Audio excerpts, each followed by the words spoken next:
Padre Eliseu, seja muito bem-vindo. Pode, então, começar com a sua apresentação. Isso, então, uma boa noite a todos e todas. A minha saudação a todos. Em primeiro lugar, o meu agradecimento a você, Zélio, pela acolhida. Meu agradecimento também aos organizadores, aos coordenadores deste curso, né? O professor Padre Valdir, bem como o professor Edmar, não é? Agradecido pelo convite, né, para poder participar, não é, do conjunto de reflexões sobre a sinodalidade. É uma temática relevante, né, uma temática relevante na atualidade, não é? E certamente toda a reflexão, certamente toda a discussão dessa temática, ela é fundamental. Do Papa Francisco, né, nós bem conhecemos, né, esta frase que foi tirada do seu discurso na comemoração dos 50 anos, no cinquentenário da instituição do Sínodo dos Bispos, né, em 2015, né, e o Papa Francisco, ele disse, né, que o caminho da sinodalidade é justamente, né, o caminho que Deus espera da igreja no novo milênio, não é? E claro, então a sinodalidade é o desafio da nossa geração, mas também é o desafio das futuras gerações, não é? E sabemos que a sinodalidade é a tarefa de todos, é uma tarefa de todos na igreja, não é? E então, essa expressão sinodalidade, ela tem se tornado cada vez mais uma categoria eclesiológica central e decisiva, né? Uma categoria eclesiológica central e decisiva no processo de renovação e no processo de reforma eclesial desencadeado pelo Papa Francisco, né? Essa expressão, a sinodalidade, ela expressa e ela indica, nós bem sabemos, o quê? O caminhar juntos. O caminhar juntos de todo o povo de Deus na diversidade dos seus carismas e na diversidade dos ministérios. E trata-se no fundo do quê? De uma retomada, mas ao mesmo tempo de um aprofundamento, de um aprofundamento da eclesiologia conciliar, né? A visão da igreja, a eclesiologia do Concílio Vaticano II, desenvolvida a partir e em torno da categoria povo de Deus, né? E não é sem razão que muitos autores, né, têm falado de uma nova etapa no processo de recepção conciliar que se deu com o Papa Francisco, né? Dizem esses autores, estudiosos, especialistas, que o Papa Francisco inaugurou uma nova fase na recepção do Concílio Vaticano II. E, dito isto, né, a nossa pretensão, né, no nosso encontro, na nossa aula de hoje, a nossa pretensão, ela é simples, né? Nós queremos o quê? Queremos simplesmente explicitar em que sentido, né? Em que sentido o Papa Francisco, ele fala de sinodalidade como uma dimensão constitutiva da igreja, né? Queremos explicitar, não é? Em que sentido o Papa Francisco fala da sinodalidade como essa dimensão constitutiva da igreja. E mais, quais são os fundamentos? Quais são os fundamentos teológicos e, ao mesmo tempo, quais são os fundamentos eclesiológicos dessa afirmação? É claro, né, que a perspectiva na qual nós vamos abordar esta temática, ela não esgota, né, não esgota essa problemática, nem é suficiente para sua adequada compreensão e efetivação, né? Porque existem outras formas, outras maneiras, não é? Outros aspectos em torno da sinodalidade que precisam ser considerados e outros aspectos, né, que precisam também ser desenvolvidos. Mas para nós, não é? Para nós é fundamental compreender o quê? Compreender, antes de tudo, que a sinodalidade não se trata, né, de algo secundário, né, de um modismo que às vezes surge na igreja, né, de algo secundário, e não se trata também de um mero procedimento técnico operativo, não é? Mas trata-se do quê? Da natureza mesma da igreja entendida como povo de Deus, da igreja que é entendida como mistério de comunhão. E a igreja entendida, né, como povo de Deus, a igreja entendida como mistério de comunhão, toda esta compreensão traz também para nós implicações. Traz para nós implicações teológicas, traz para nós implicações pastorais e traz também para nós implicações jurídicas, né? E essas implicações teológicas, implicações pastorais, implicações jurídicas, elas precisam ser consideradas e elas precisam ser desenvolvidas, consideradas e desenvolvidas, né, para que de fato a igreja ela seja o que ela é chamada a ser, povo de Deus, sacramento de salvação no mundo e para o mundo. E isso, no nosso entender, não é, justifica o processo de renovação e o processo de reforma eclesial, que foi desencadeado pelo Papa Francisco, não é? Que bem pode ser caracterizado, não é? Em termos de conversão missionária sinodal da igreja, não é? Então, esse processo de renovação, de reforma eclesial do Papa Francisco, nós podemos caracterizá-lo como, não é? Como conversão missionária, não é? Sinodal da igreja. E diante disso, né? Por onde é que nós vamos caminhar, não é? Então, nossa discussão, a nossa reflexão, ela terá por objetivo o quê? Tem por objetivo apresentar e justificar o que nós poderíamos caracterizar como uma sinodalidade básica, não é? Então, nós queremos apresentar, queremos justificar o que nós aqui denominamos, caracterizamos como uma sinodalidade básica. E essa sinodalidade básica, ela abarca todos os membros da igreja, não é? E por isso, né, em todos os membros da igreja, nós queremos destacar, né? Destacar a ação de Deus Pai, a ação de Deus Filho e a ação do Espírito Santo em todo o povo de Deus. E quais são as consequências daí decorrentes, não é? Então, a nossa reflexão, ela tem por objetivo isso, não é? Nós queremos apresentar, queremos justificar o que nós poderíamos caracterizar como uma sinodalidade básica, e a sinodalidade, como nós já falamos inicialmente, ela abarca todos os membros da igreja, e nisto nós queremos destacar, né, qual é a ação do Pai, qual é a ação do Filho, e qual é a ação do Espírito em todo o povo de Deus, né, entendendo também quais são as consequências, né, as consequências que daí decorrem, não é?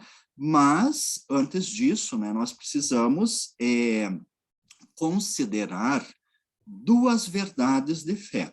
Duas verdades de fé que serão decisivas na nossa reflexão, no nosso estudo, né? Primeiramente, entender que todo o povo de Deus é o destinatário primeiro do projeto salvífico de Deus, né? Com a missão de proclamar e a missão de realizar o reino de Deus. Então, esta é a primeira verdade de fé, não é? Todo o povo de Deus é destinatário primeiro do desígnio salvífico de Deus, com a missão de proclamar e a missão também de realizar o reino de Deus. E a segunda verdade básica diz respeito à ação contínua do Espírito Santo em todos os membros deste povo de Deus, não é? A ação contínua do Espírito Santo, né, que ilumina, que estimula não só a fé do povo de Deus, mas também as práticas dela decorrentes, não é? Então, posta a fundamentação teológica desta sinodalidade básica, nós também vamos abordando, não é? Nós vamos abordando em nossa reflexão como poderá se configurar no futuro, né?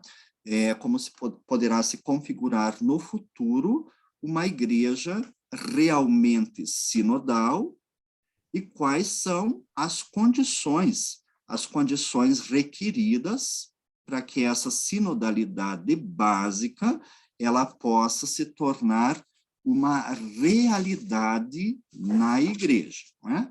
Ok? Então, esse é o percurso que nós queremos aqui percorrer na nossa reflexão, no nosso encontro de hoje, não é? No dia 13 de maio, né, deste ano, 13 de maio de 2022, nós celebramos os 15 anos, né? Os 15 anos da realização da Conferência Episcopal Latino-Americana, né, de Aparecida, né? E foi a Aparecida que consagrou uma expressão que se utilizou nos documentos eclesiais, não é? Desde então, desde o ano 2007, não é? É uma expressão que dizia o seguinte, não é? Que nós não estamos apenas numa mudança, nós não estamos numa época de mudanças, melhor dizendo, né? Mas estamos numa mudança de época. O documento da Aparecida registrou isso no número 44, né? E essa expressão, esse modo de entender o nosso contexto, né, foi utilizado pelas diretrizes da ação evangelizadora da Igreja no Brasil, né, nas suas diretrizes, desde o ano de 2008 até o presente momento, né? Então, a Aparecida dizia isso, né? Nós não estamos numa época de mudanças, mas numa mudança de época, não é? E sem dúvida, nós estamos vivendo uma mudança de época, não só na sociedade, mas também nós estamos vivendo uma mudança de época na própria igreja, não é? Vivemos essa mudança de época na própria igreja, não é? E todo o enorme esforço, né, que foi empregado no evento do Concílio Vaticano II, vocês bem sabem, né, que se realizou no ano de 1962 até o ano de 1965, não é? E esse evento do Concílio Vaticano II, que depois foi sedimentado na riqueza dos seus textos, visava o quê? Visava corrigir uma compreensão de igreja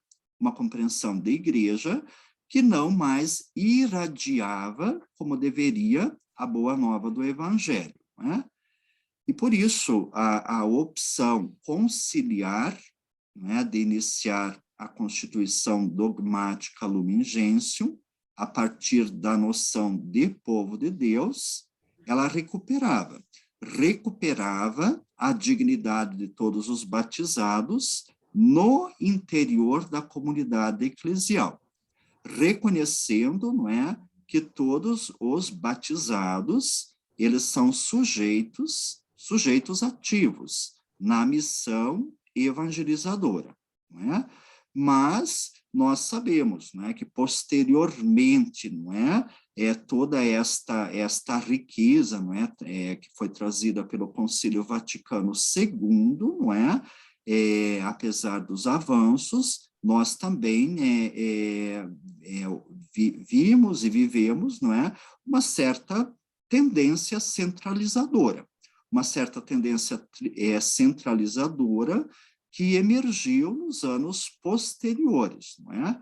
E diminuiu, assim, a importância dessa conquista conciliar. E provocou o quê? Provocou um certo mal-estar entre os teólogos, mas também, não é, entre as figuras mais significativas do episcopado, não é?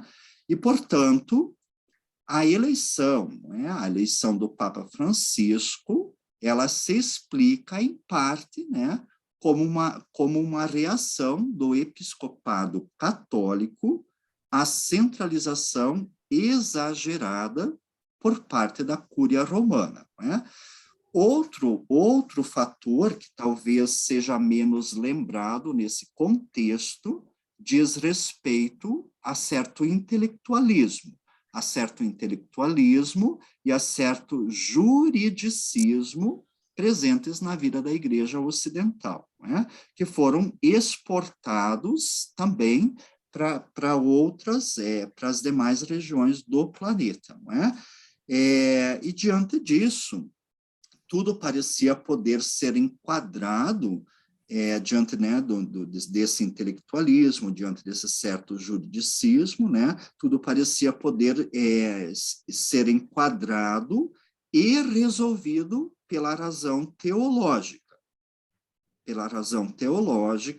e pela normatividade canônica, não é? E assim, nós tivemos muitos documentos, né? Documentos que muito bem elaborados do ponto de vista doutrinal, do ponto de vista canônico, mas esses documentos tão bem elaborados, né, do ponto de vista doutrinal, do ponto de vista canônico, eles não alcançavam a repercussão esperada entre os fiéis, não é? E mencionamos ainda, não é, que devido a uma concepção tradicional da hierarquia recebida na formação, se podia constatar também o quê? Uma concentração de poder nas mãos do clero, que reduzia o laicato, os leigos, a uma massa passiva, sem voz e sem vez, não é? E, por sua vez, né, a diminuição do efetivo presbiteral dos últimos anos, ele tornou ainda mais patente e ainda mais dramático o impasse a que levava o clericalismo reinante, não é? Então, de um modo geral, subjazia mais uma mentalidade preocupada em preservar a igreja das influências negativas da sociedade, através do quê? Através de um controle severo das manifestações e também das publicações, né, que parecessem acolher novas ideias e tendências de cunho teológico, social ou mesmo cultural, considerando, né, muitas destas publicações, muitas destas manifestações como errôneas e também como perigosas para a fé. E a defesa, né, a defesa da ortodoxia, né, recorria a processos de pouca transparência, não é? Com a participação mínima dos incriminados, não é? Então, recorria-se ao quê?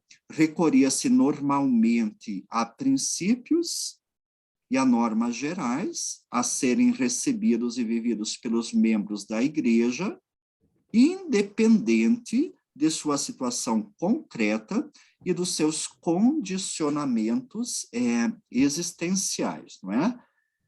E a reação a esse estado de coisas, nós sabemos, ela já tinha sido iniciada pelo Concílio Vaticano II, mas recebeu ênfases, não é, diversas, porque, dada a diversidade, dada a complexidade do momento eclesial, não é? Por isso, vejamos, né, algumas, né, numa breve, mas numa incompleta enumeração, né?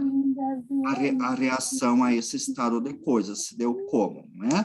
Pela colegialidade episcopal, pela valorização da igreja local, pelo reconhecimento da dignidade e do papel do laicato na evangelização, na compreensão da igreja em missão, da igreja missionária, pela fé enculturada, pelo respeito, né, à liberdade dos cristãos, se deu também pelo diálogo sincero, né, com a sociedade atual, com a busca, não é, de um espaço maior para a mulher na igreja, não é, e pelo reconhecimento dos esforços presentes nas outras igrejas cristãs e também nas outras religiões, não é?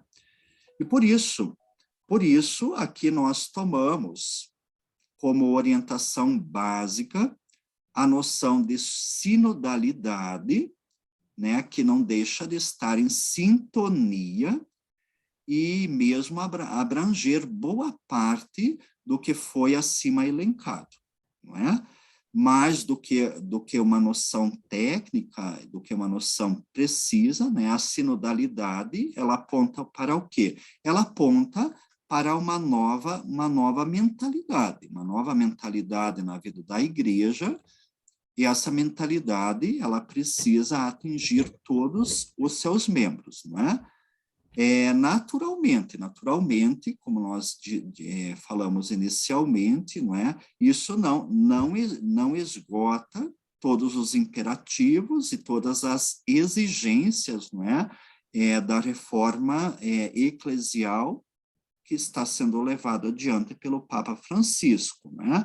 Mas isso sintetiza muito bem qual é o espírito e qual é o alcance, né, desta reforma eclesial, né, desencadeada pelo Papa Francisco, e isso também explica a reação que o Papa Francisco tem encontrado na igreja, né, por alguns setores, né? Alguns setores que acusam o Papa Francisco de herege, alguns setores da igreja que têm acusado também o Papa Francisco, não é? Que ele tem uma teologia de caráter duvidoso, né? Outros, né, mais radicais também têm acusado o Papa Francisco de comunista, né? Como nós bem vemos nos sites e nos posicionamentos destes grupos, não é? Por quê? E por que essa reação? Né? Porque, no fundo, se trata de mudar todo o modo de pensar, de mudar todo um imaginário social, não é? Uma mudança de mentalidade, não é? E como sabemos, né, essa mudança de mentalidade, a forma de compreender, não é, a forma de se posicionar diante da igreja, né, tudo isso precisa mudar, né, uma mudança de mentalidade, não é? Por isso, né, esse termo sinodalidade, que significa caminhar juntos, não é? Ele será utilizado por nós num sentido amplo, né? que, embora ele privilegie a igreja local, ela não se limita à mesma, né? Abrangendo o que nós conhecemos como colegialidade episcopal, ou mesmo obrigando em si todas as relações dos fiéis no interior da igreja, não é? Ou seja, nas dioceses e nas dioceses em comunhão com as demais, não é? Também deve ser entendido como uma sinodalidade informal, o que não exclui a necessidade, né? Não exclui a necessidade de instituições que garantam a atuação ou a presença de diferentes sujeitos nessa caminhada comum. A pergunta base, não é, que motiva a nossa reflexão, pode ser assim formulada, não é? Por quê? Por que a igreja deve ter esta característica de sinodalidade, não é? Por que a igreja ela precisa ter esta característica de sinodalidade expressa em sua autocompreensão e também em sua estrutura institucional? Essa é a pergunta, né? A pergunta base que motiva a nossa reflexão. Por quê? Porque a igreja ela deve ter esta característica de sinodalidade, que se expressa no modo como ela se autocompreende, mas também se expressa nas suas estruturas, não é? E como é que nós vamos responder a esta questão, né? Nós procuraremos responder esta pergunta, não é? Pergunta base, a partir de um enfoque trinitário, né? Porque sabemos que a comunhão na igreja, ela tem a sua fonte na Trindade, não é? E a comunhão nós entendemos como comunhão de fé, comunhão eucarística, comunhão fraterna, a comunhão de bens, a comunhão intereclesial, a comunhão apostólica, a nossa comunhão com a criação e a comunhão com toda a humanidade, não é? Então, nós procuraremos responder a essa questão que fazemos a partir deste enfoque trinitário, não é? Então, desse modo, nós procuraremos fundamentar a insistência corajosa do Papa Francisco em concretizar uma igreja sinodal, apesar das resistências de alguns, né, devido a razões diversas, não é? Por que o Papa Francisco encontra resistências, não é? E quais são as razões destas resistências, não é? São várias, não é? Mas aqui nós citamos algumas, não é? Porque alguns têm aversão a mudanças, outros têm medo de perder o poder, medo de perder o prestígio, não é? Outros também são bastante céticos, né? Céticos, um ceticismo, né? Pela complexidade desta tarefa, não é? Outros têm sentimentos de insegurança e assim por diante, não é? Então, nós observamos já de início que o tema da sinodalidade, ele se configura de modo muito especial no magistério do Papa Francisco, devido à sua história de vida, né? E realmente sabemos que o Papa Francisco ele trouxe para a igreja, trouxe para toda a igreja uma rica experiência pastoral, né? E tem também um conhecimento direto das condições de vida, pelo seu conhecimento direto, melhor dizendo, né, das condições de vida nas populações mais pobres, né, das periferias de Buenos Aires, né? Mas também, não o Papa Francisco, ele traz, traz para uma rica experiência pastoral, não é? Pela sua vivência espiritual, que é aurida, que é tirada, não é, da escola de Santo Inácio, né? E que essa espiritualidade, ela é marcada pelo quê? Marcada pelo respeito à pessoa e pelo discernimento. Respeito à pessoa, pelo discernimento, em vista de sintonizar, né, com a ação do Espírito Santo, não é? Então, nós procuraremos, não é, responder, não é, como dito, né, por que a igreja ela deve ter esta característica de sinodalidade expressa na sua autocompreensão e em sua estrutura institucional a partir de um enfoque trinitário. Então, em primeiro lugar, o que nós faremos? Né? Em primeiro lugar, nós queremos caracterizar esta sinodalidade básica, destacando a ação de Deus Pai e quais são as consequências daí de Coríntios, não é?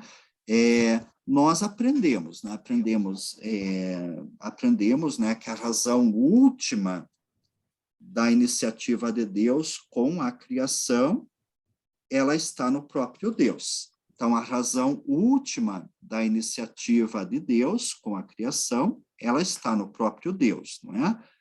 Deus, sendo eterno e infinitamente feliz, ele quis que outros seres participassem desta sua felicidade, não é?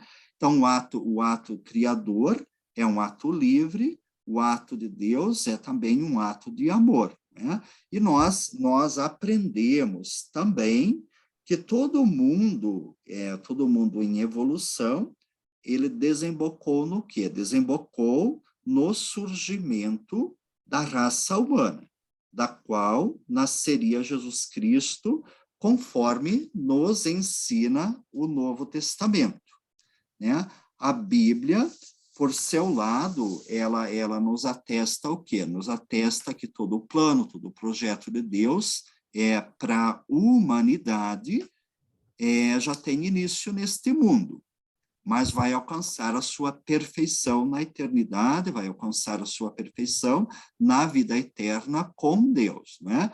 E naturalmente, que a compreensão deste plano salvífico, ela amadureceu ao longo dos séculos na história de Israel e também foi recebendo diferentes interpretações cristológicas na era cristã, não é?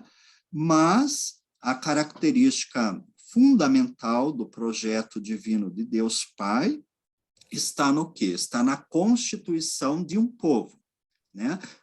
A característica fundamental do projeto divino do Pai, ela está na constituição de um povo, né? O povo eleito para levar a outros povos a verdade e as promessas salvíficas feitas primeiramente ao povo judeu, não é? Então, essa é a característica fundamental do projeto divino do Pai, em constituir um povo eleito para levar aos outros povos a verdade e as promessas salvíficas, né, que foram feitas primeiramente ao povo judeu. E numa palavra, nós poderíamos dizer o seguinte, né, que Deus, ele quis se servir de um povo para anunciar, né, o seu plano de salvação, ou, melhor dizendo, o seu projeto de felicidade para toda a humanidade, né? E esse povo que é eleito, ele deveria, né, nós sabemos disso, no trato entre os seus membros, na vida pessoal, na vida familiar e na vida social, obedecer à vontade de Deus, né, ao seu plano primeiro, né? E poderíamos quase dizer que na sua realidade histórica seria como que uma sociedade alternativa para as demais, não é? Jesus, Jesus, ao iniciar a sua vida apostólica com o anúncio do reino de Deus, Jesus dá continuidade a esta mesma linha que foi aberta pelos profetas, a saber, reformar seu próprio povo para que pudesse desempenhar na história o papel que foi reservado a eles por Deus, não é? Mas com a rejeição dos cristãos por parte dos judeus, é que irá nascer o novo povo de Deus, a comunidade cristã, ou seja, a igreja, não é? E a razão de ser, não é, da igreja é de ser a continuidade do povo de Israel, né? Pois toda a eleição na Bíblia, nós sabemos disso, né? Ela sempre implica uma vocação, implica uma tarefa, né? Portanto, a finalidade da igreja é apenas essa, né? A finalidade de realizar, a finalidade de proclamar para a sociedade o projeto de Deus, né? Resumido na pregação de Jesus, né? Como o reino de Deus, né? Então, fundamental aqui é manter a intenção primordial de Deus, né? Que é esta, né? A eleição de um povo e não de um indivíduo, né? É essa a intenção primordial de Deus, a eleição de um povo, não a eleição de um indivíduo, né? E a tarefa decorrente, né, desta eleição é de um povo e não de um indivíduo, né? Então, a eleição é de um povo, não é de um indivíduo. E a tarefa decorrente, não é, desta eleição é de um povo e não de um indivíduo. Por isso, não é, as consequências, né, que decorrem de tudo isso, né? Se Deus, não é, elegeu um povo e não um indivíduo, todos os membros da igreja são membros ativos, né? Como fica claro, né, na descrição, né, que o apóstolo Paulo, também nos oferece das comunidades cristãs primitivas, não é? Ou na metáfora, né, do corpo de Cristo, né, no qual Paulo também vai destacar, né, que todos os membros da igreja, eles são necessários em vista da missão, né? Então, ainda que nos primeiros anos do cristianismo, a evangelização ela se dava de modo todo informal, né, e era realizada por qualquer cristão, né, qualquer cristão que comunicava aos outros a sua experiência, né, a sua experiência salvífica, não é? Mas, entretanto, não é, a história da igreja, ela também vai nos ensinar, não é, que esse protagonismo ativo, ele foi se tornando responsabilidade apenas de uma elite, não é? A saber, da classe dos clérigos, né? Daqueles que receberam as ordens sacras, não é?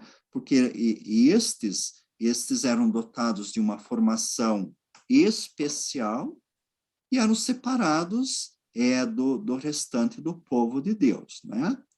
E as razões, né, de tudo isso, elas são várias, né? Sabemos, né, do perigo das heresias, né? Sejam elas as heresias cristológicas, as heresias trinitárias ou as heresias soteriológicas, né? Mas também, outro motivo foi a elevação do cristianismo à religião oficial do Império Romano, né? Outro fator, a sociedade medieval, né, com as suas classes sociais bem definidas, né, a disputa pelo poder da igreja, né, com os principados no tempo da cristandade e posteriormente, né, com o Estado nascente, né? E a igreja apresentou-se, né, diante de tudo isso como uma sociedade perfeita, né? Tal como a sociedade civil, que é dotada de hierarquias e de distribuição desigual de poder, não é? Então, desse modo é que se chegou ao extremo de ver nos clérigos, não é? Naqueles que receberam as ordens sacras, não é? Os únicos sujeitos ativos da igreja, não é? Os únicos sujeitos ativos da igreja, não é? Tratando os demais, né? Tratando os leigos, não é? Como alguém que é de segunda categoria, tratando os leigos, né, como sujeitos passivos, não é? E por isso carentes, né? Carentes de uma formação de uma formação adequada, né? A tal ponto de que quando se falava da igreja, seja para louvar, né, seja para criticar a igreja, né, sempre se referia ao Papa, sempre se referia aos bispos, ou sempre se referia aos padres, não é?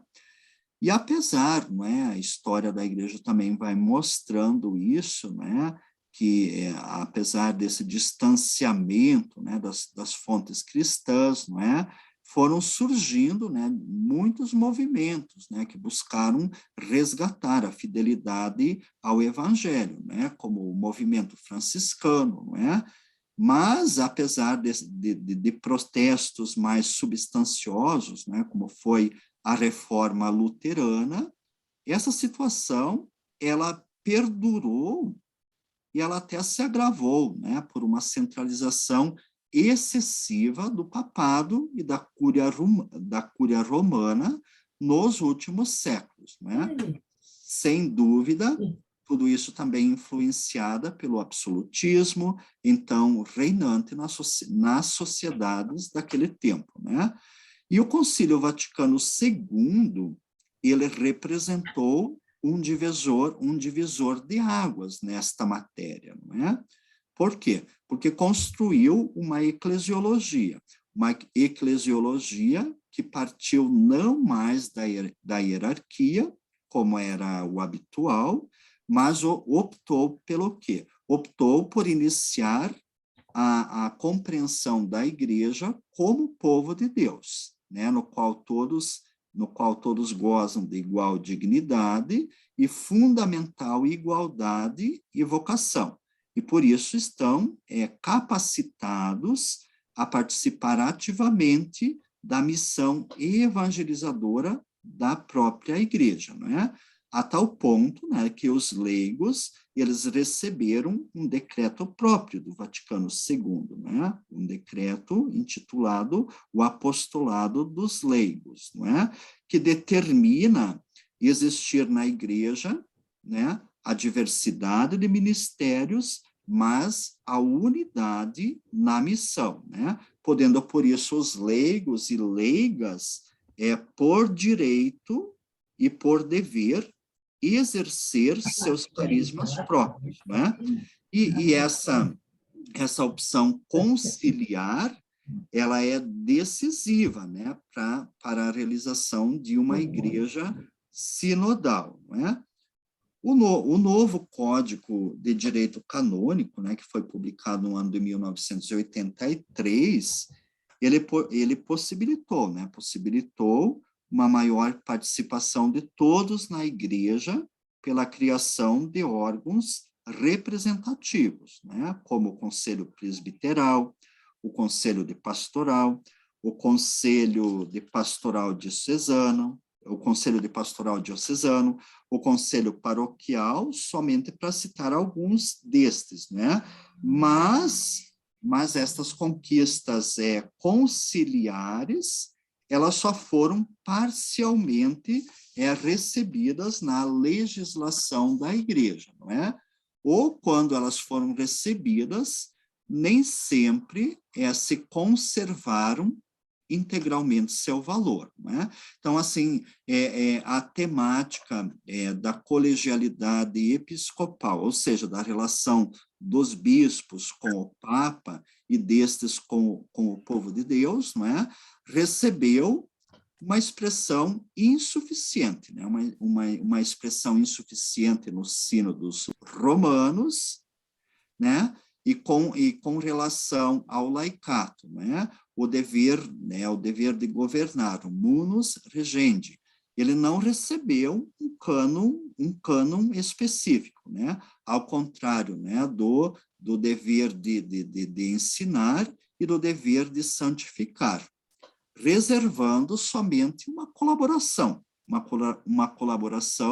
no exercício de poder da hierarquia, reduzida apenas a um voto consultivo, né?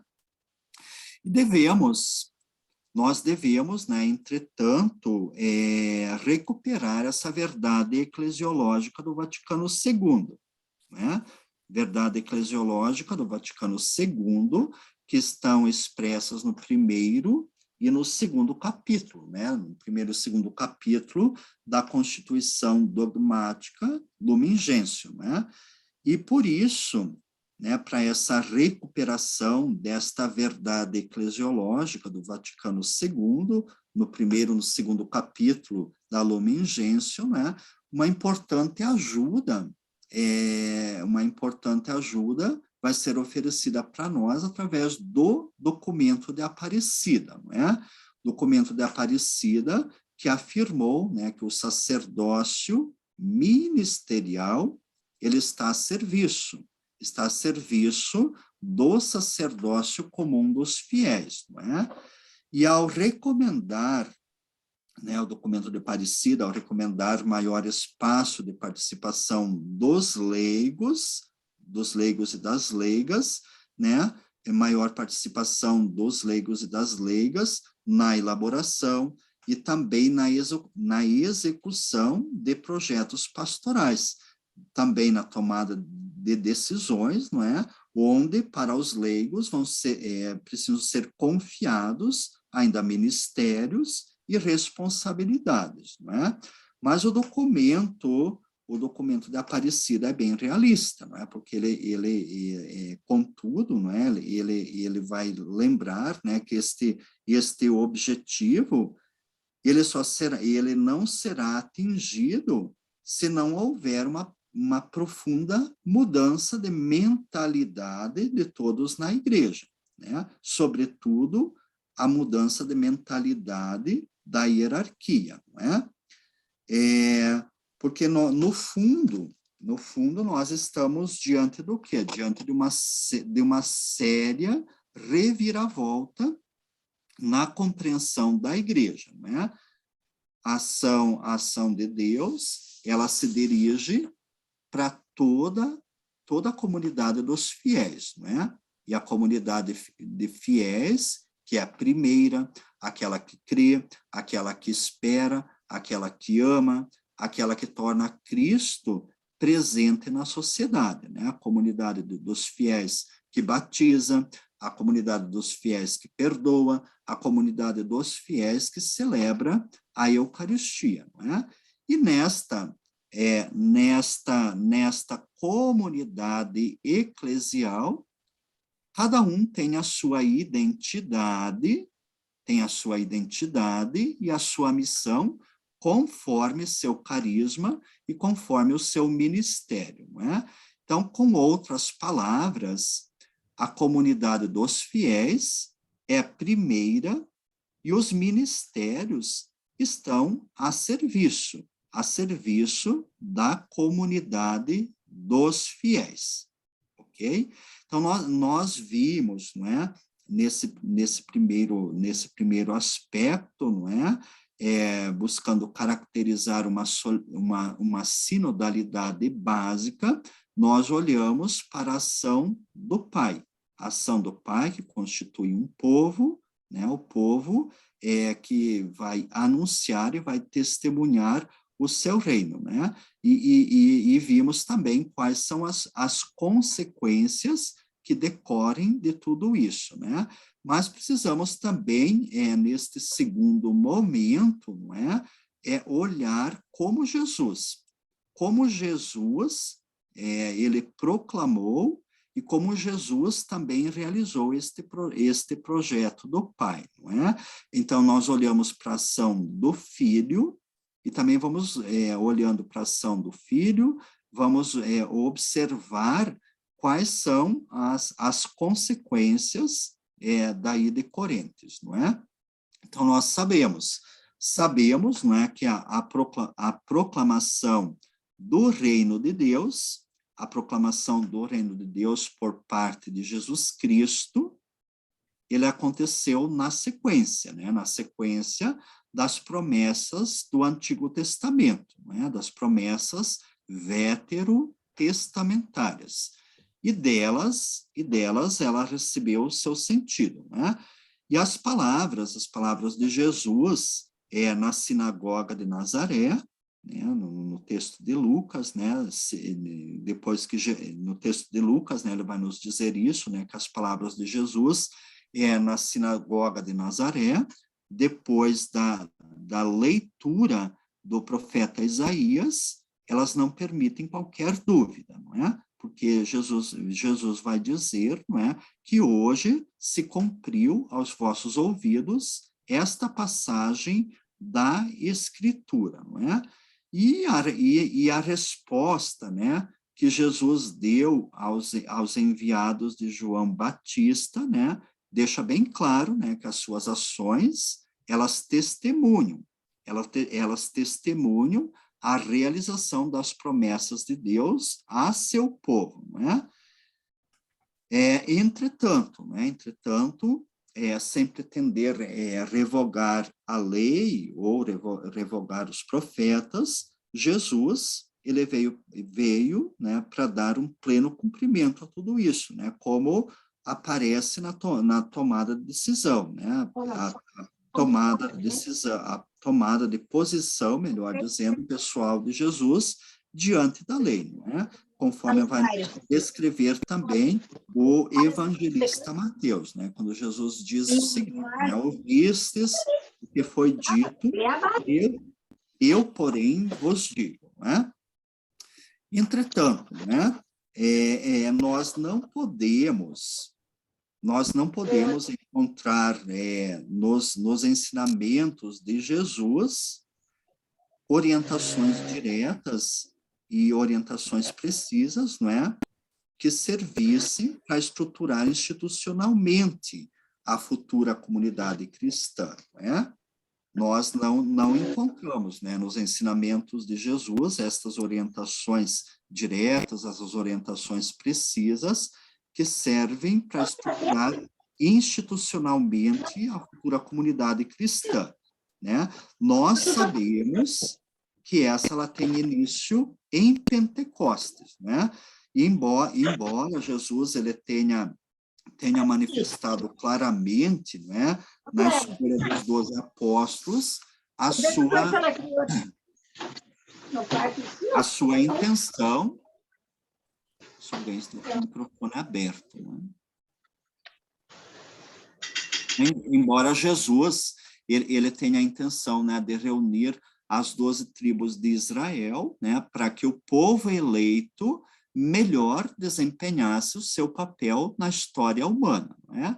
Então, se nós não podemos tirar da vida de Jesus uma eclesiologia acabada, nem por isso as palavras e ações de Jesus deixam de incidir fortemente na vida da igreja, não é? Então, se nós não podemos tirar da vida de Jesus uma eclesiologia acabada, nós podemos tirar, não é, das suas palavras e das suas ações, não é, as consequências para a nossa vivência como membros da igreja, não é?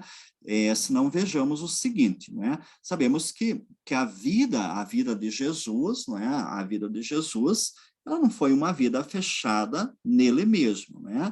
A vida de Jesus, ela se deu em vista do quê? Da realização do reino, não é?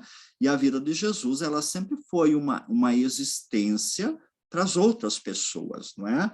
Uma existência descentrada de si, né? Uma existência atenta, uma existência solícita diante dos sofrimentos e das carências das pessoas, não é?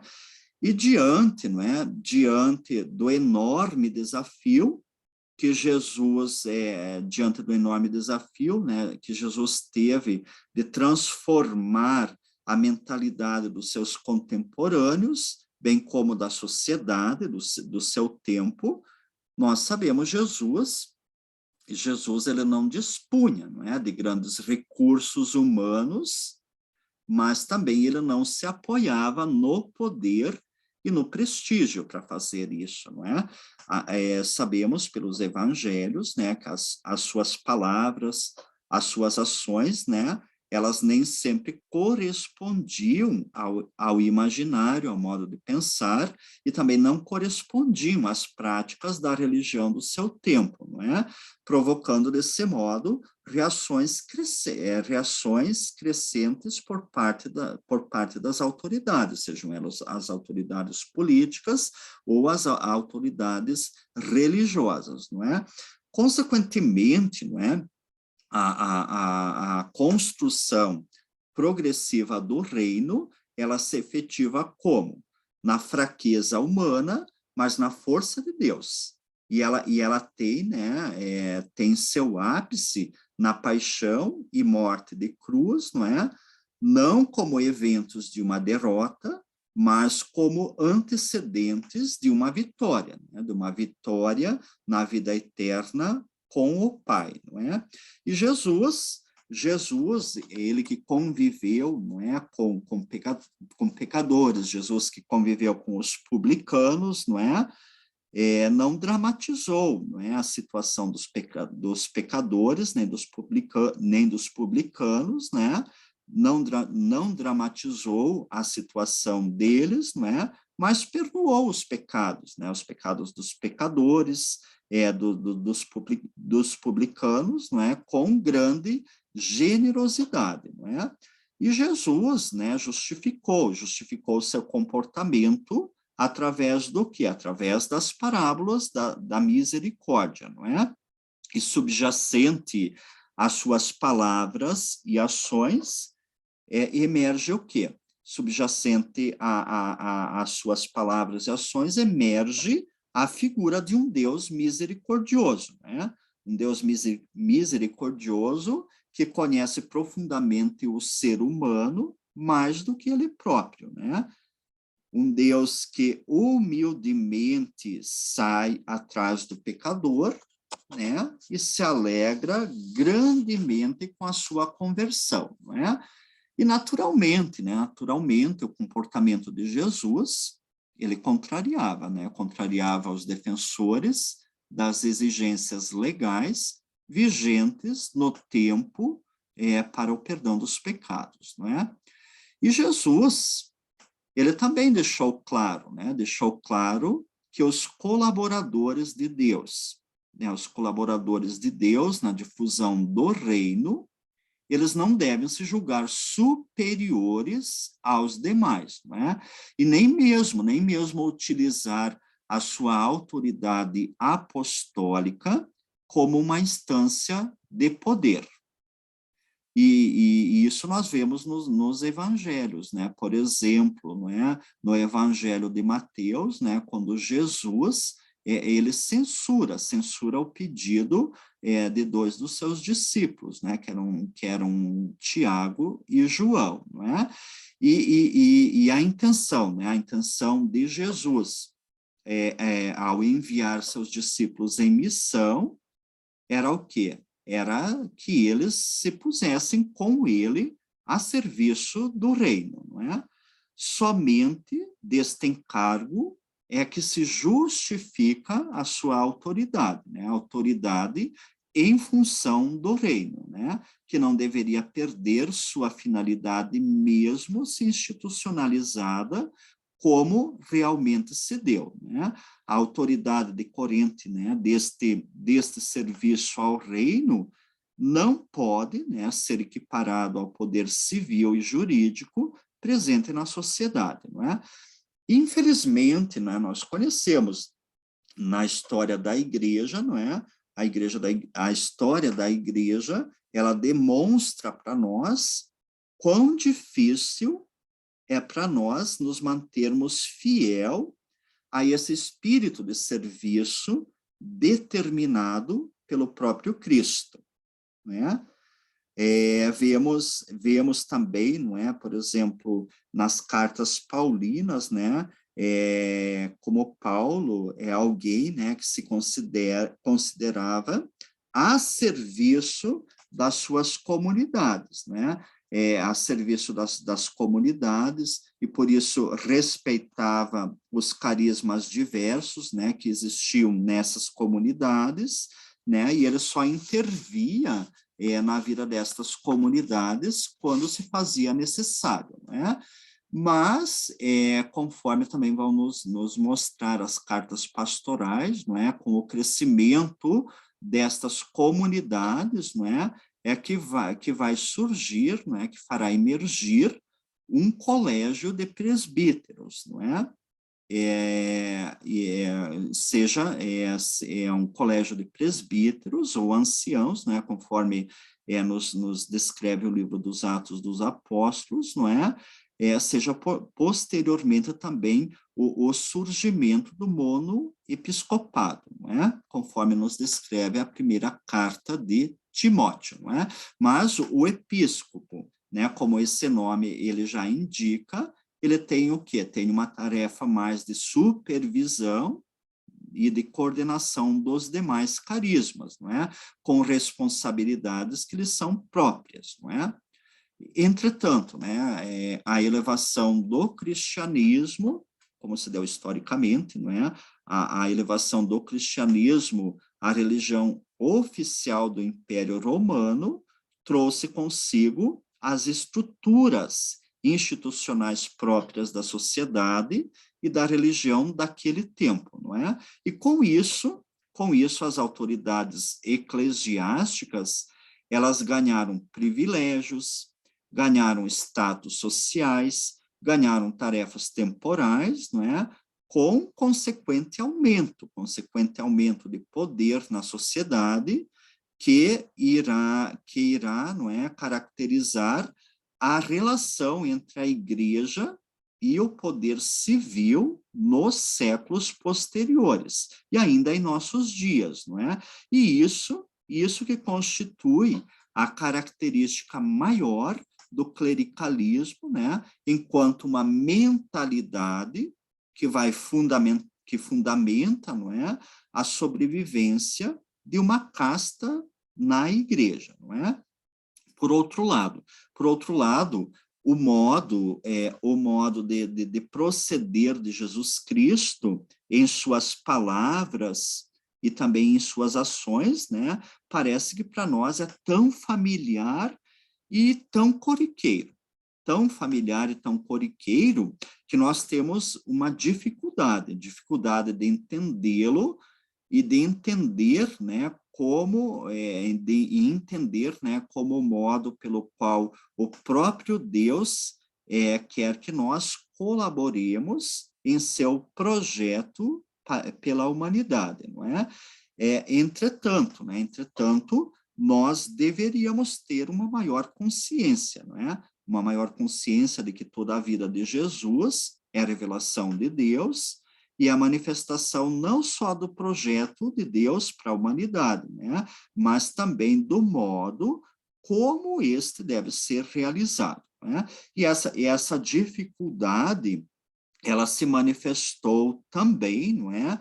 Com toda a sua força, não é? Na realização do Concílio Vaticano II, não é? E sabemos, não é, que embora um grupo de bispos, não é, lutasse por uma igreja mais pobre, por uma igreja menos poderosa, por uma igreja mais próxima dos necessitados e por uma igreja menos ligada ao poder civil, essa proposta, né, de uma igreja mais simples, mais pobre, não é, uma igreja sem poder, não é, ela foi ignorada pela maioria, não é, conseguindo apenas uma menção que se encontra onde? Não é? No número 8 da Lumen Gentium, não é?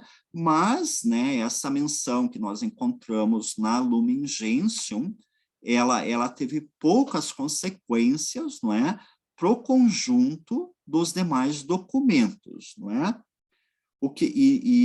E sabemos ainda, né, que o que não foi conseguido no Concílio Vaticano II, ele obteve, né, um resultado, né, mais positivo na recepção do concílio, né, pelo episcopado latino-americano, através do quê? Através das realizações das assembleias episcopais, né, de Medellín, de Puebla, de Santo Domingo e de Aparecida, né? Medellín, que foi realizado no ano de 1968, né, que significou para nós uma atualização, não é? Uma recepção do Concílio Vaticano II em nosso continente, não é? Depois, não é, a Conferência de Puebla, que foi realizada no ano de 1979, a Conferência de Santo Domingo, no ano de 1992, e a Aparecida, no ano 2007. Né? No ano passado, nós tivemos a realização da primeira Conferência Eclesial da América Latina. Não é?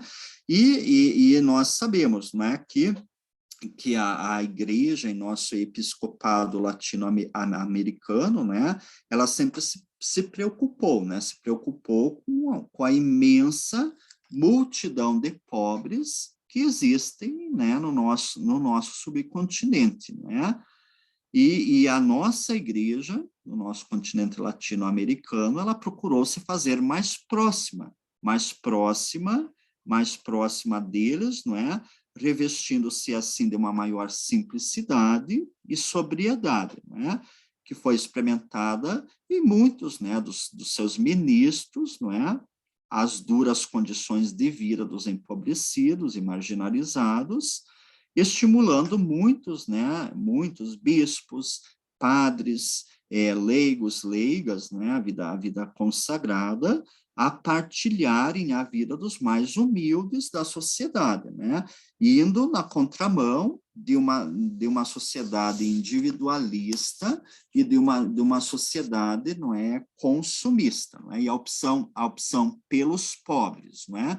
A opção pelos pobres como um fruto da ação do Espírito na Igreja da América Latina, ela também logo se viu, né, assumida por outras igrejas, não é? As igrejas da África, as igrejas da Ásia, não é?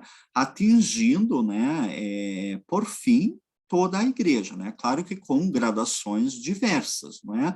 Mas recebendo também uma aprovação definitiva pelo magistério do Papa João Paulo II, né? No ano de 1987, não é? Com a publicação da encíclica A Solicitude Social da Igreja, não é? Mas, contudo, entretanto, não é? Nós sabemos que não se muda uma mentalidade incrustada durante séculos, né? A não ser num processo lento, num processo sujeito a vais e vens, não é? Paciente e confiante na força de Deus, né? Por isso mesmo, né, resta ainda um longo caminho a ser percorrido, não é? E o mesmo nós também poderíamos afirmar com relação aos ministérios ordenados na igreja, não é? Embora conscientes, né, de que se trata de um serviço, de uma diaconia, não é? Como nós encontramos nos textos conciliares, não é?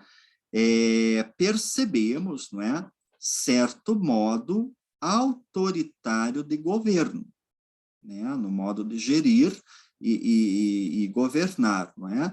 Esse modo autoritário de governo é a que nos dificulta, né, a escuta, que nos dificulta o diálogo, não é? Vemos também, não é? Agora, não é? Vimos, não é? Anteriormente, não é?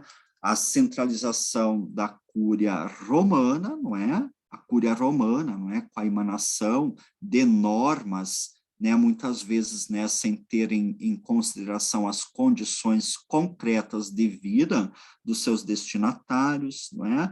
Uma uniformização forçada na reflexão teológica da igreja. Vimos também um enfraquecimento das igrejas locais e das suas autoridades, não é? E tudo isso foram sintomas, não é? Sintomas que ainda experimentamos nesses últimos anos e comprovam, né? Comprovam que certa mentalidade mundana e atrasada ainda existe entre nós, não é?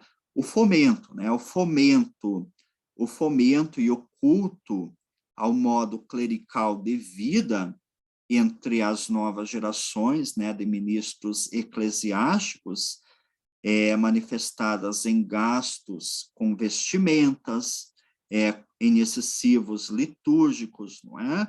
Em certa consciência de superioridade com relação ao laicato, né? Em conceber o ministério não como um serviço, mas conceber o ministério como uma carreira eclesiástica, não é? E muitos, né, se refugiam no âmbito do sagrado, diante de uma sociedade complexa, de uma sociedade crítica, né, que não mais reconhece o status social privilegiado, não é, que os membros da hierarquia tiveram no passado, não é? Então, não é nada fácil, né, se manter fiel ao exemplo de vida de Jesus. Não é nada fácil se manter fiel ao exemplo de vida de Jesus, né? Ele que se fez pobre, ele que se fez frágil, demonstrando assim a força de Deus em sua missão pelo reino, né? E foi desse modo, né, que se efetuou a salvação da humanidade, né? Modo bastante paradoxal e de difícil aceitação, não é?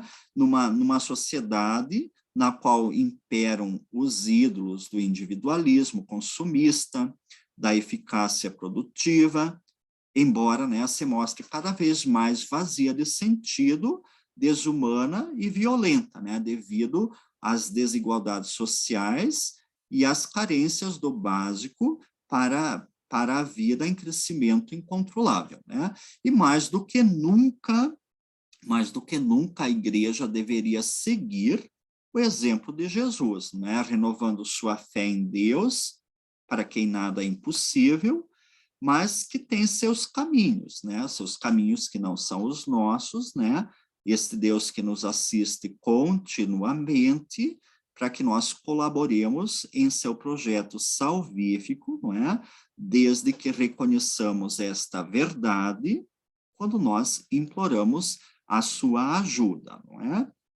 Então, vimos também, não é, como se caracteriza uma sinodalidade básica quando nós olhamos para a ação de Jesus, né?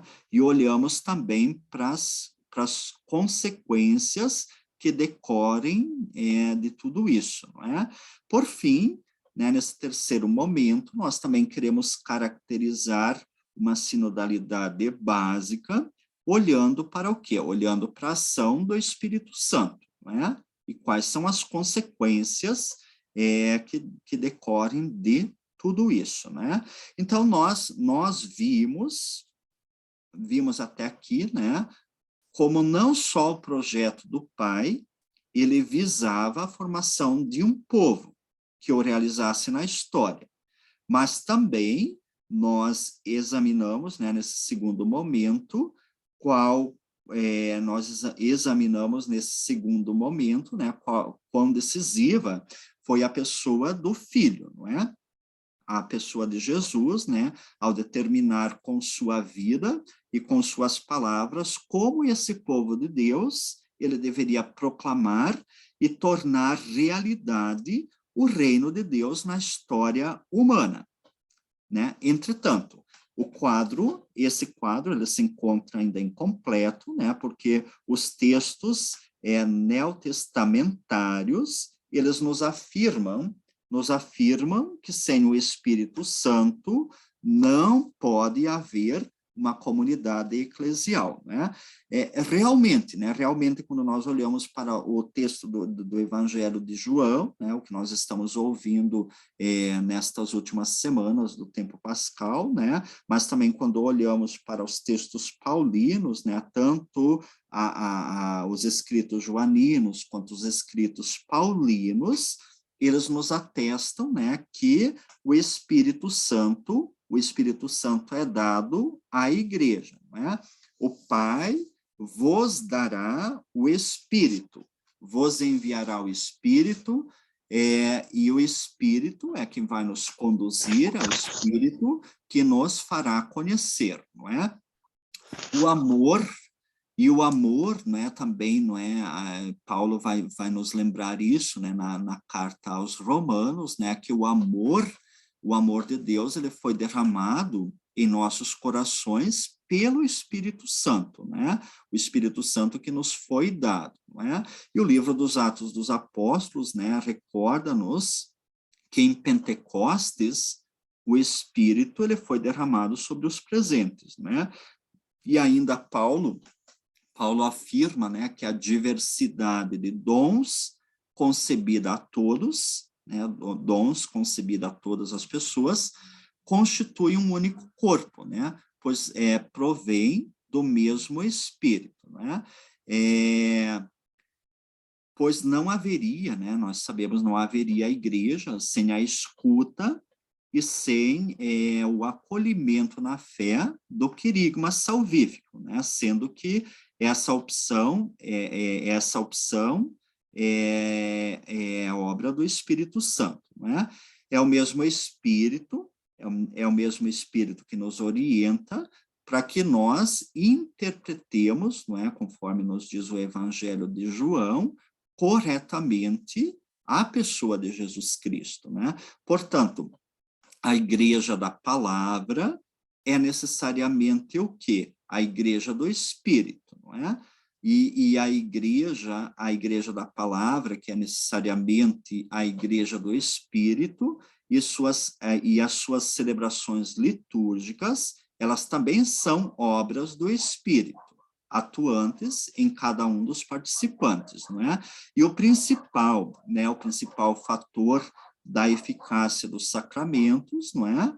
E como nós vemos na epíclese, né, que é a invocação do Espírito Santo sobre as oferendas, não é, que fazemos em cada Eucaristia, e a invocação do Espírito sobre nós, não é? Então, conforme também nos ensinam, não é, os padres conciliares, não é, todas as ações salvíficas da igreja são ações do Espírito, né? São ações epicléticas, não é? E podemos, né, mesmo afirmar, né, que toda a vida da igreja, ela é epiclética, né, sem mais, não é? Daí que nós temos esta afirmação bonita, né, de Santo Irineu, né, que vai nos dizer isso, vai nos recordar, né, que onde está a igreja, a comunidade dos fiéis, aí está também está o Espírito, não é? E a própria noção de comunhão, que fundamenta o que nós entendemos por comunidade cristã, ela provém do quê? Provém da participação de todos no mesmo Espírito, né? A comunhão do Espírito Santo, não é? Ela abrange a comunhão nos bens provindos de Deus, né? Abrange a comunhão no mesmo Evangelho, abrange a comunhão na mesma fé, no mesmo Deus, no mesmo Cristo, na mesma Eucaristia, né? E o mesmo Espírito que atuou na vida de Jesus, ela também atua hoje, né, na vida cristã, na vida de todos os cristãos, né? A saber, né, o Espírito de Cristo ressuscitado, né? Para quê? Para que plasme em cada uma das pessoas, né? para plasmar em cada um de nós, né, uma existência cada vez mais semelhante, né, à existência de Cristo, né? E por isso nós somos constituídos assim, né, como filhos de Deus, não é? E daí, né, dessas afirmações, né, que nós colhemos em toda a teologia joanina, teologia paulina acerca do Espírito, não é? É que vão decorrer estas consequências para a vida da igreja, não é? Quais seriam essas consequências, não é? Todos os batizados, eles gozam do quê? Da igual dignidade dos demais membros da igreja. Resultante do quê? Resultante da recepção dos sacramentos, não é? E, de fato, os sacramentos, eles não são apenas, não é? Não são apenas sinais da graça, não é? Mas eles introduzem os cristãos num status novo, né, que determina relações peculiares com Deus e com as demais pessoas, não é? Portanto, os sacramentos, eles são responsáveis por certa institucionalidade fundamental. E esse direito da graça é mais fundamental que o direito legislativo, sem negar, né, claro, sem negar o direito legislativo, né, mas, embora não se deva impedir o primeiro, não é? Então, esse direito da graça é mais fundamental que o direito legislativo, sem negar, né, sem negar este último, que este último seja legítimo e necessário, né? Embora ele não deva impedir, não é, o primeiro, né? E já pelo fato, né? Pelo fato de distribuir seus dons, né? Dons, né? Que embora diversos, né? Conforme nos lembra Paulo, eles provêm da mesma fonte e eles também se destinam ao quê? Se destinam a construção da comunidade eclesial, né? Então, o Espírito Santo é também o responsável pela constituição institucional da igreja, né? É princípio constituinte, melhor dizendo, né, da igreja, não é? E está construindo ativamente, né, esta igreja sem cessar, né? Portanto, a plenitude da ação do Espírito, né, ela reside na totalidade dos diversos dons e carismas, não é? Por ele concebidos, devendo ser acolhidos. E esses dons, né, eles devem ser acolhidos, eles devem ser respeitados, eles devem ser valorizados e realmente exercidos, não é?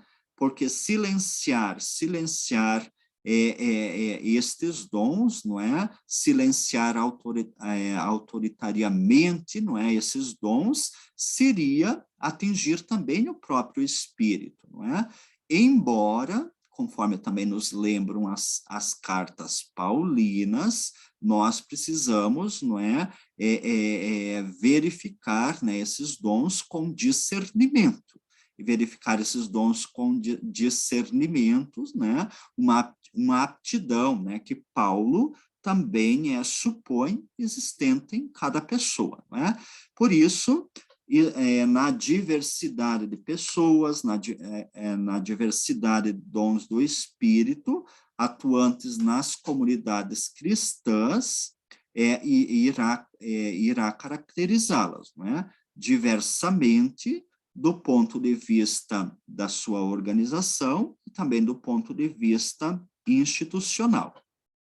E assim, é por isso que no Novo Testamento, né, nós vamos encontrar formas diferenciadas,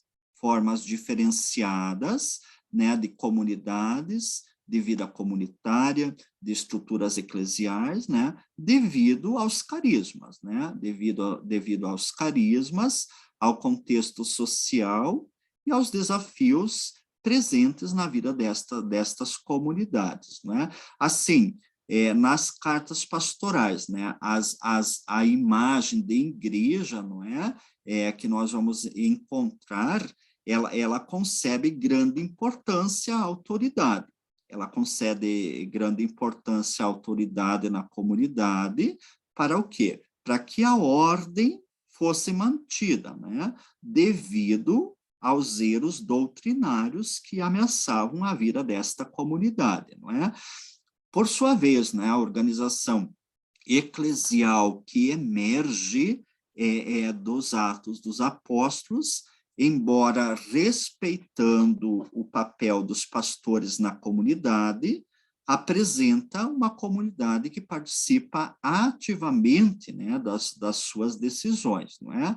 E, por sua vez, as cartas paulinas, elas nos manifestam uma comunidade composta de judeus e de não-judeus, capaz, né, uma comunidade que é capaz de cuidar de si própria em virtude da ação do Espírito Santo, que distribui a todos os membros dons e carismas, distribui a todos os membros, né, dons e carismas específicos em vista da unidade, em vista da ordem e em vista também da edificação da própria igreja, e que, por isso, eles devem ser respeitados, né? Por isso, né, que Paulo, através da imagem de um corpo, vai nos falar, né, que tanto a unidade quanto a diversidade, elas são necessárias na vida na vida da comunidade, não é?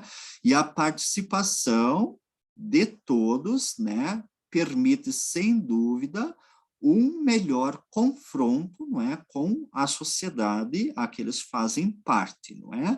Mas, né, nós sabemos, né, historicamente, né, que a entrada de novos membros, né, transformando o cristianismo numa religião de massa, fez com que se fortificasse aquilo que nós chamamos de monoepiscopado, né? E daí que surgiu uma distinção, né? Uma distinção entre clero e laicato, não é? Sobretudo no século IV, né?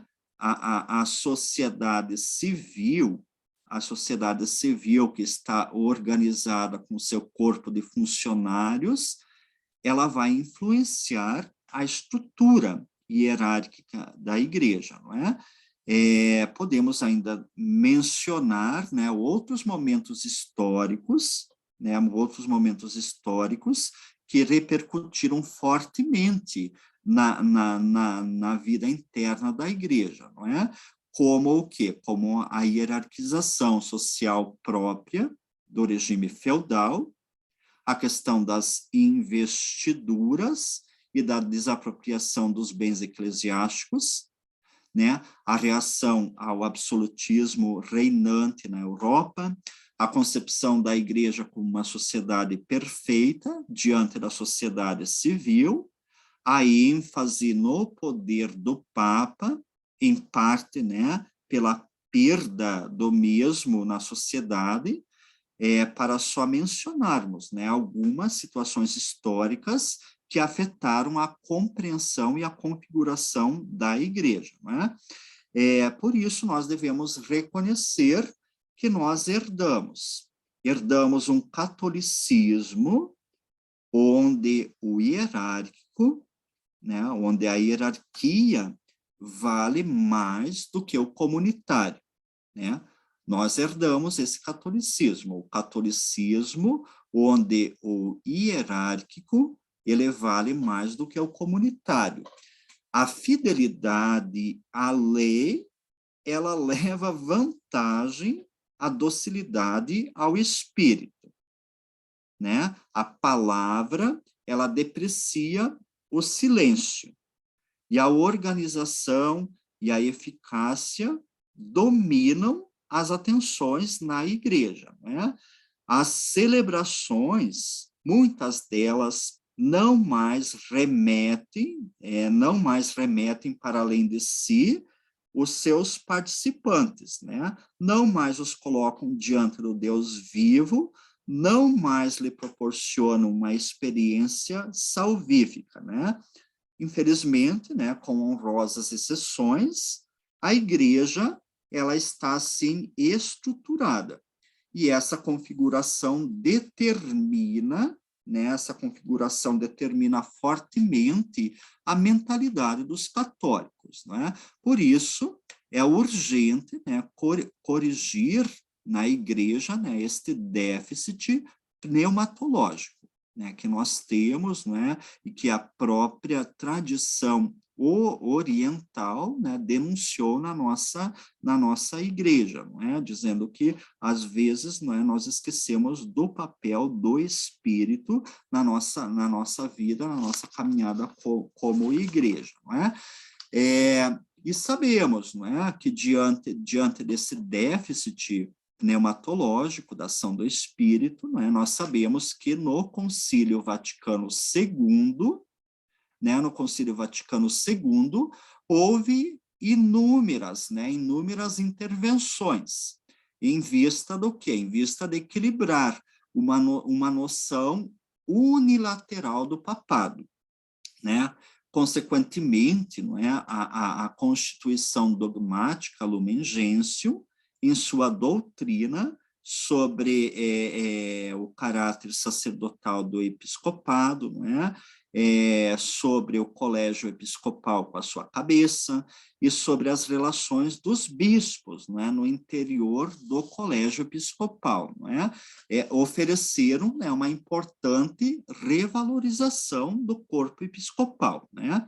O episcopado como sacramento estabelece que os bispos recebam o cargo de ensinar, o cargo de santificar e governar do próprio Senhor Jesus Cristo, né? Não indiretamente do Papa, como se afirmava anteriormente, e não mais podendo ser considerados por isso, né, como vigários do sumo pontífice, né, como eram tratados até então, né? Embora, né, só possa ser exercido, né, tal munus, em comunhão com o quê? Em comunhão com a hierarquia, com a cabeça e com os demais membros do colégio episcopal, né? Esse colégio com o Papa, constitui o quê? Constitui a instância da autoridade suprema na igreja, embora o Papa conserve, né, seu poder primacial, que lhe permite sempre livremente exercer este poder, não é? E enquanto membro do colégio episcopal, o bispo deve ter também o quê? Um cuidado, uma solicitude pela Igreja Universal. E, consequentemente, né, diante disso, as igrejas locais, elas podem ser por si mesmas sujeitos de pleno direito, bem como responsáveis pelas demais, não é? Sobretudo da sua região, né, que na linha das antigas igrejas patriarcais, irá constituir as conferências episcopais, não é? Daí a importância, né, das igrejas locais, não é? A importância das igrejas locais, ou seja, a importância da diocese, não é? Ela é claramente enfatizada no concílio, né? Ela é claramente enfatizada no concílio, seja pelo significado pastoral da cultura local para as expressões e práticas da fé, seja pelas formas e métodos adequados de apostolado, né? Seja também pela sua utilização na liturgia, de tal modo, né, que a igreja local ela seja realmente sujeito teológico e cultural da evangelização, né?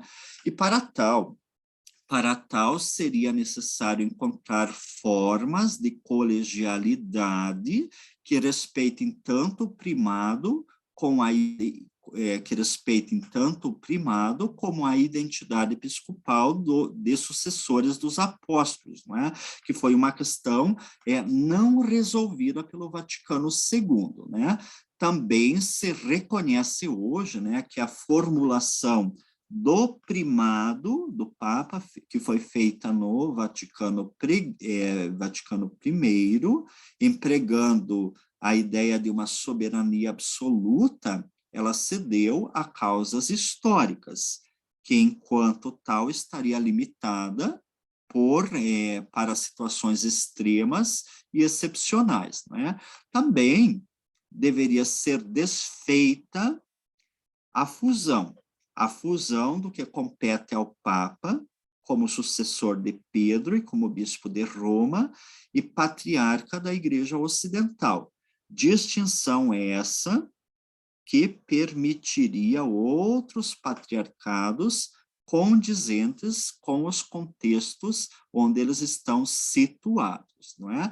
E essa realidade da Igreja como uma expressão de igrejas locais em união com a Igreja de Roma, ela implica o quê? Implica a colegialidade ou a sinodalidade, né, como característica essencial da Igreja de Jesus Cristo, que, por sua vez, ela só será uma realidade se encontrar estruturas adequadas para efetivar essa comunhão, né?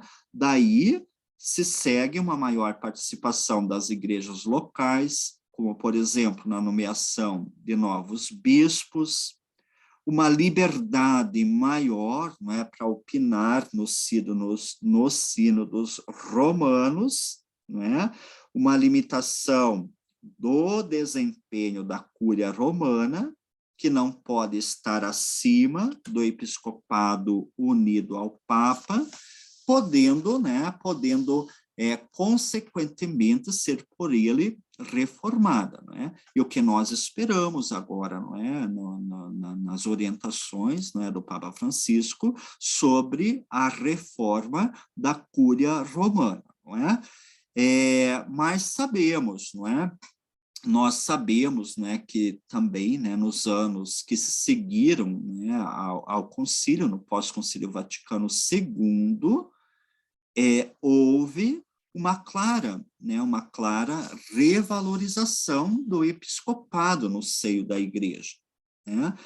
Poderíamos enumerar aqui, né, o sínodo dos bispos junto ao Papa, as conferências episcopais, né, que foram tornadas obrigatórias, a recomendação, né, de encontros supranacionais, né, de conferências episcopais, a semelhança, né, do que acontece na Conferência Episcopal Latino-Americana, não é?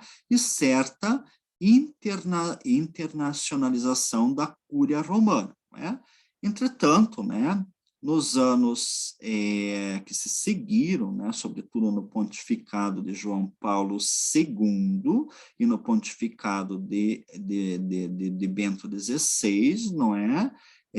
Se observou uma tendência, né, uma tendência de enquadrar o episcopado e de enquadrar também as igrejas locais, não é? Uma tendência para um enquadramento, né, do episcopado e das igrejas locais, não é? Como se observou isso? Se observou isso com a promulgação do novo Código de Direito Canônico, né? Como lhes disse, publicado no ano de 1983, não é? E o Código de Direito Canônico foi quem prescreveu uma estreita dependência dos bispos com relação ao Papa, não é? E com isso se iniciou uma nova era de centralização, né? Nós sabemos, não é, que os padres conciliares, eles não deram no Concílio Vaticano II a devida atenção à dimensão canônica das reformas desejadas, inclusive da própria Cúria Romana, não é? E esta esta, vamos dizer, reforma, reforma canônica, ela foi assumida, não é? Foi assumida pela Cúria Romana. A Cúria Romana que o fez de um modo muito unilateral, não é? E o fez como, né? Tratando primeiramente dos bispos antes de abordar as igrejas locais, não é? A essência da ordenação episcopal, ela não mais inclui o governo de uma igreja, reservando o título de vigário de Cristo ao Papa, né? E com isso se ignorou aquilo que tinha sido afirmado no Concílio Vaticano II, na Lumen Gentium, no número 27, né? Cuja sentença ela não admite apelo ou recurso por parte dos bispos, de tal modo, né, que a responsabilidade colegial dos bispos não corresponde àquilo que desejava o concílio, não é? E posteriormente, não é, também se deu a retirada das conferências episcopais, né? Se deu a retirada das conferências episcopais, né? E se retirou, né, melhor dizendo, se retirou das conferências episcopais o seu magistério doutrinal através de um motu próprio, né, um motu próprio que foi publicado no ano de 1998, né, esse motu é intitulado Apóstolos Suos, né, e com isso, né, se foi contra toda uma tradição consagrada na igreja com os seus patriarcados, né? E afirma-se, né, ser a pertença a um colégio episcopal anterior ao cargo de presidir uma igreja local, abrindo assim a porta para as prelazias pessoais ou para os seminários, né, próprios de associações públicas de fiéis, não é? E essa afirmação, né, conforme muitos especialistas, né, uma afirmação, né, sem consistência teológica e contra toda a tradição, não é?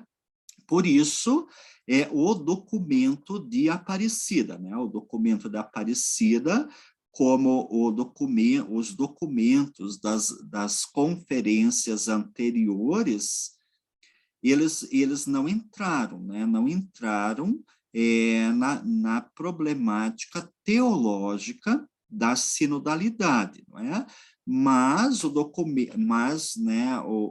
documento de Aparecida, não é? Ele insistiu no quê? Insistiu na importância da igreja local para a fé do indivíduo, não é? Insistiu também na comunhão de todos na igreja, né, a comunhão que deve ser vivenciada à semelhança da comunhão trinitária, não é? Comunhão essa que deve ser também, comunhão essa que deve caracterizá-la, dotando a igreja, né, de sua força de atração. A igreja atrai pela comunhão, né, a comunhão de todos na igreja, a semelhança do que acontece na Trindade, não é? Por outro lado, o documento da Aparecida, ele também, né, reconheceu a insuficiência de uma igreja de cristandade, não é?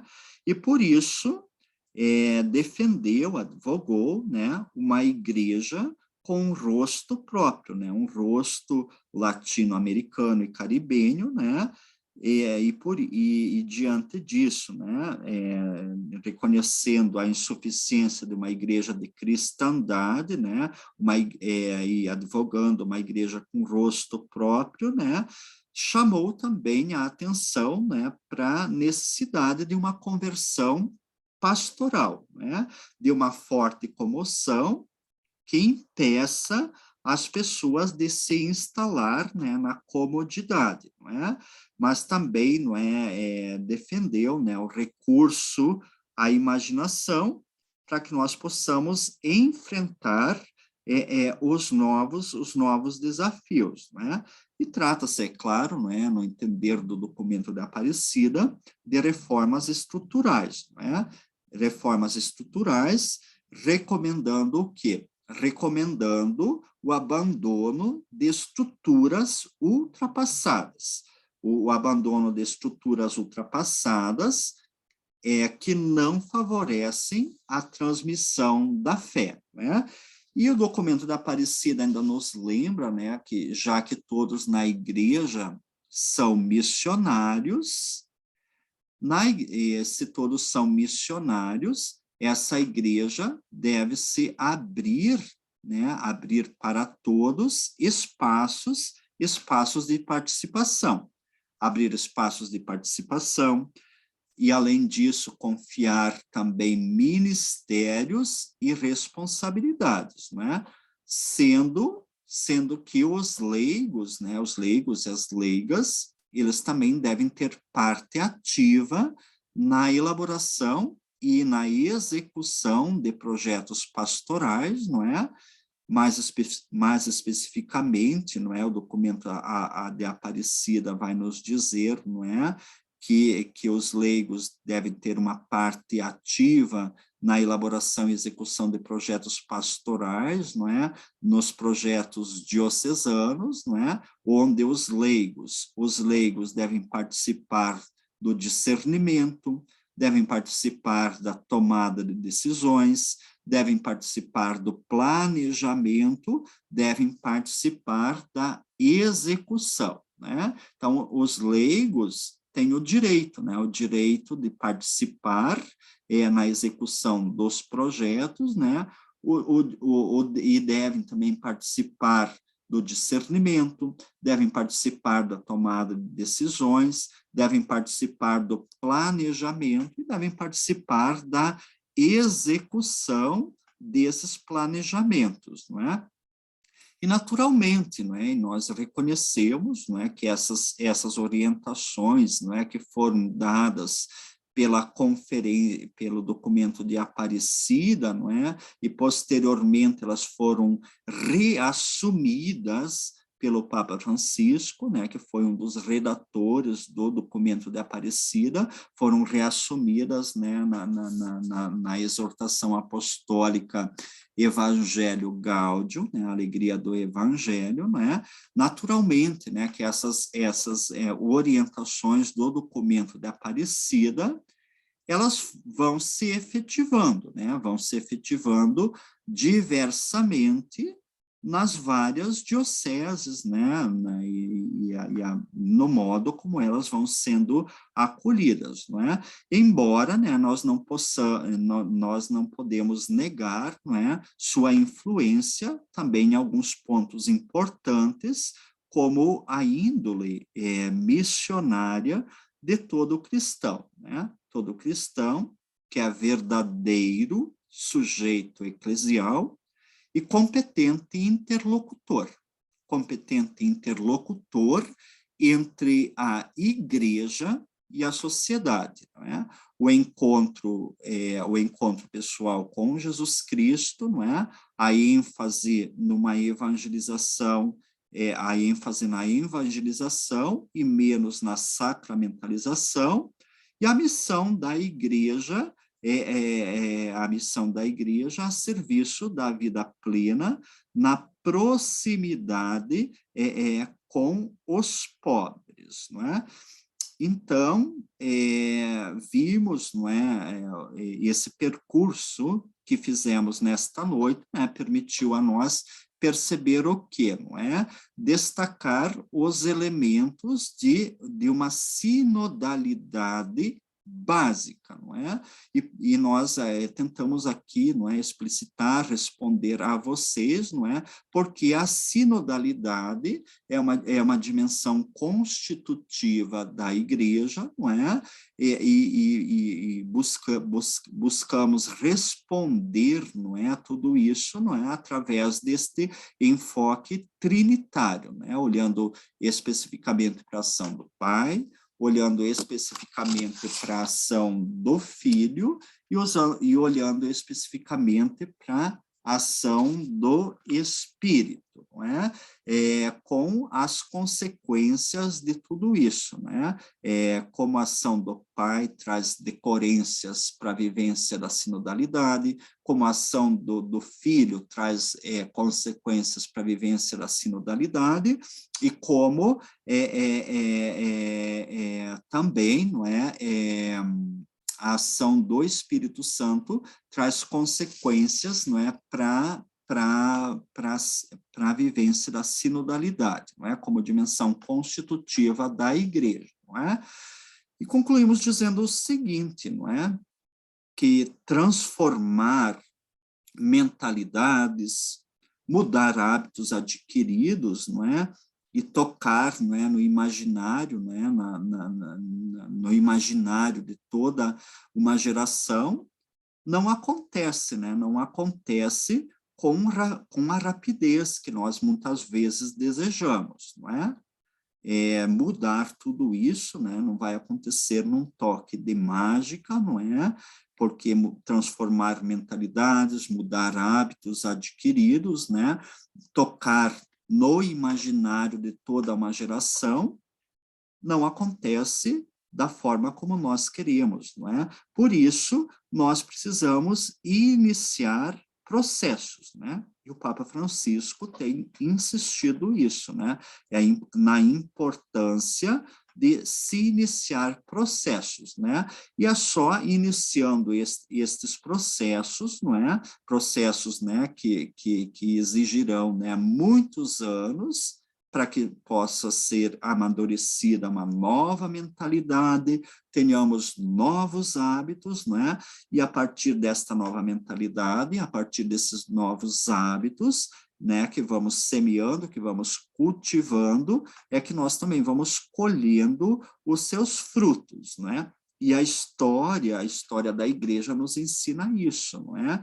Como aconteceu também, né, lentamente a recepção, né, das novas ideias, né, na vida da igreja, não é, na vida dos cristãos, né, assim nós também entendemos, não é, com este modo de ser, não é, vivenciado na sinodalidade, não é, mas como nos diz o Papa Francisco, né, de qualquer modo, é sempre mais importante, né, para nós, não é, não querer resultados imediatos, não é, talvez é a nossa tentação, não é, mas o mais importante é que nós saibamos, não é, nós saibamos desencadear processos, né, desencadear processos antes, né, de querermos possuir espaços de poder, não é, confiando para isso, né, verdadeiramente no quê? Verdadeiramente na ação do Espírito,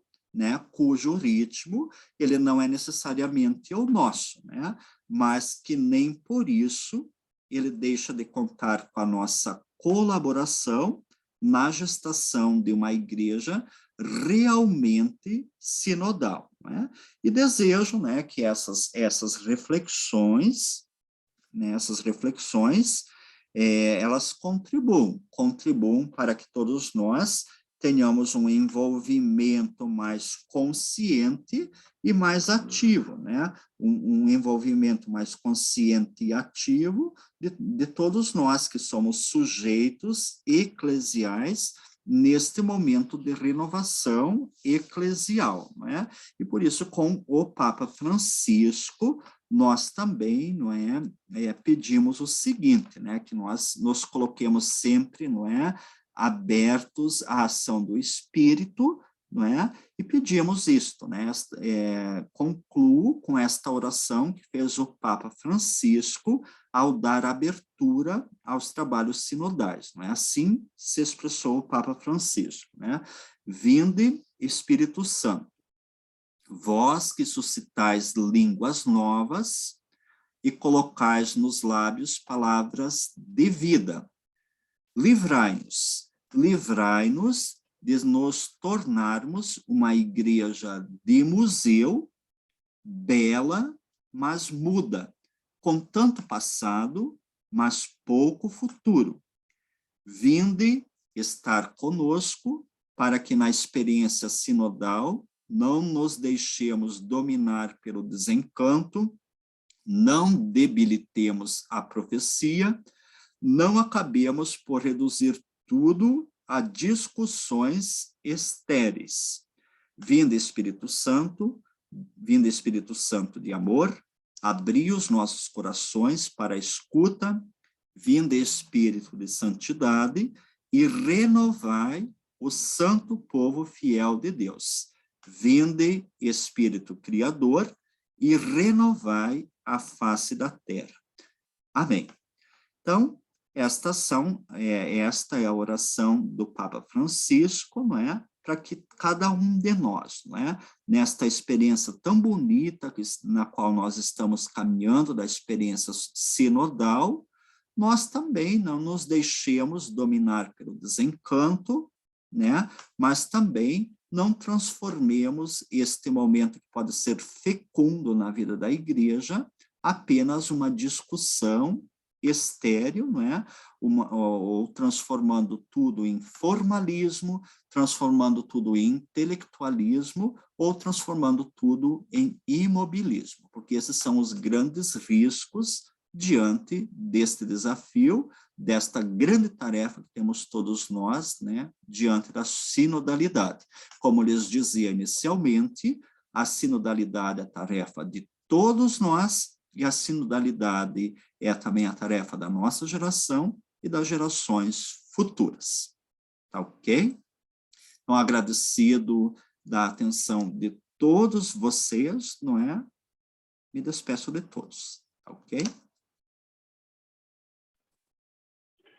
Padre Eliseu, muito obrigado por sua apresentação, muito obrigado por toda a sua disponibilidade em compartilhar seu estudo, seu conhecimento nesse assunto tão importante. Muito obrigado de coração, a Faculdade de Vicentina lhe agradece. Também quero agradecer a todos e todas que participaram dessa aula, lembrando que nós temos esses encontros todas as terças-feiras e nos encontramos na próxima terça-feira. Se precisarem de alguma coisa, podem contar com a gente, entre em contato com a faculdade. Essa aula foi gravada, eles vão disponibilizar o link para vocês, se precisarem ver. E ficamos muito felizes com a presença de vocês. Então, boa noite, um bom descanso e que Deus abençoe todos com muita saúde e muita paz. Padre Eliseu, muito obrigado, um grande abraço. Obrigado a todos, obrigado pela paciência.